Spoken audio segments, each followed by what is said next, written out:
They have all the balls. Soccer, rugby, cricket. This is the International Sports Report with Limbs and Feet on TSN 1050 Toronto. Canada in the red and black come out to play France in the Cable and Wireless Worldwide Hong Kong Women's Rugby 7 Final 2011.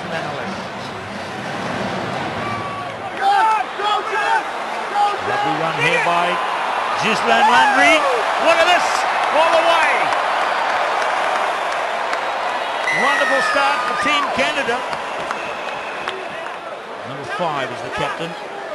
She's a rugby coach for Canadian rugby, 26-year-old. Now it's with Kelly Russell, number 3. And away we go again. Second try coming up for Landry. Chased all the way by Ladagnis, but try number 2 for Ghislaine Landry. Yes, indeed. And Ghislaine Landry is joining us now. How are you? I'm good. How are you? Good. That must have been a great game in Hong Kong. The final, yeah, it was an awesome experience. We played most of our games a little bit outside of the stadium, and the final they brought us into the stadium, and there was some 40,000 people, and we were all pretty excited about not only the final but being in that environment. Yeah, and of course that big crowd there, and of course you played before big crowds, not only in Hong Kong, but what's the atmosphere like for women's rugby? Not 40,000 people. most of our tournaments we play outside of the stadium, like I said, so there's usually fields out back or at a different location. And then they started to bring us into the finals, or into the stadium for the finals. In Vegas last month, we did the same. In Dubai in December, we actually played all of our games in the stadium. So that's neat for us, and it's good for the fans to see that the women's game's coming up as well. Yeah, it's great. And women's rugby is really growing in Canada, and of course the women's 15 side is ranked number 4 in the world, and of course the sevens women's side has done extremely well. Why do you think it's so popular? I think it's started to grow. I think the inclusion of sevens into the Olympics for 2016 has really amped up excitement and popularity around the game. Our coaching staff have also done a really great job in getting out across the country and getting their awareness out so that people know that the national team's going on and Rugby Canada and what it is.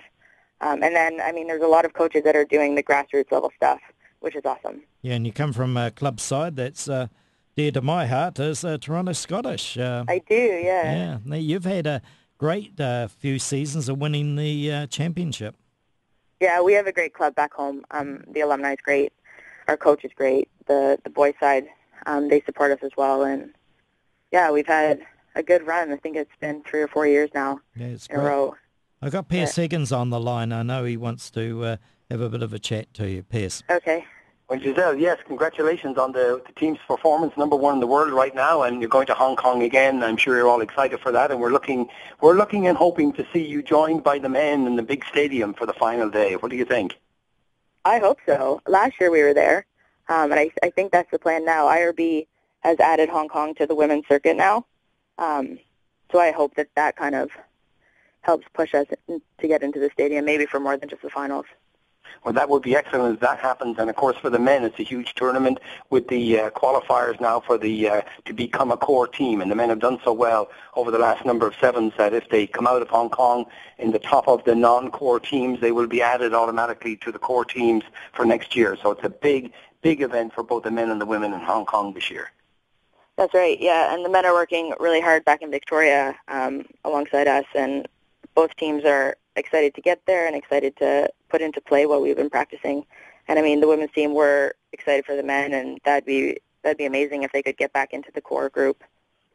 Giselle, you mentioned Victoria there. Tell Lindsay a little bit about the Langford facility. It's quite the facility. I was there for the opening when they opened the new offices, and as they develop the facilities for accommodation, that'll become a key point for development of the game, won't it?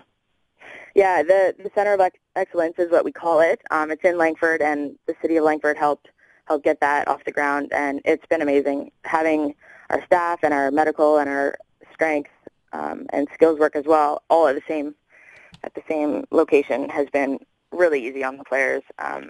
It's a gorgeous setup. The offices are great. I mean, we can pretty much get whatever we need there. And as an athlete, that's exactly what you want. Yeah, you want to be in one place and have all the facilities to take you to a newer level. Is that correct?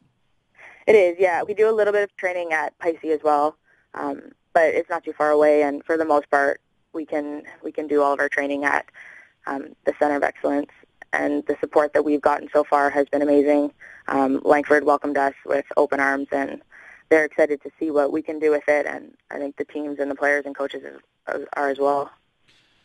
Ghislaine, it's Pete here. I've travelled through Hong Kong the week of the Sevens a few years back. I was just astounded on the kind of support, and the atmosphere is just incredible.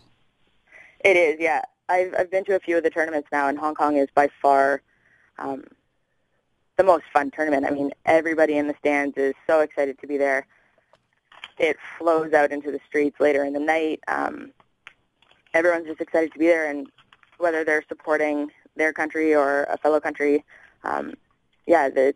we walked out during warm-up to warm up in one of the end zones while Hong Kong was actually playing, and you couldn't hear yourself speaking. It was so loud. So it's a pretty big stage to be on, and it's exciting, but, I mean, it's also exciting that many people are into sevens now, and going forward with the Olympics, it's a good thing. Yeah, Ghislaine, when you look at the seven-a-side game, what one do you like better, the sevens or the 15? Ooh. There's a hard question, isn't it? It is, yeah.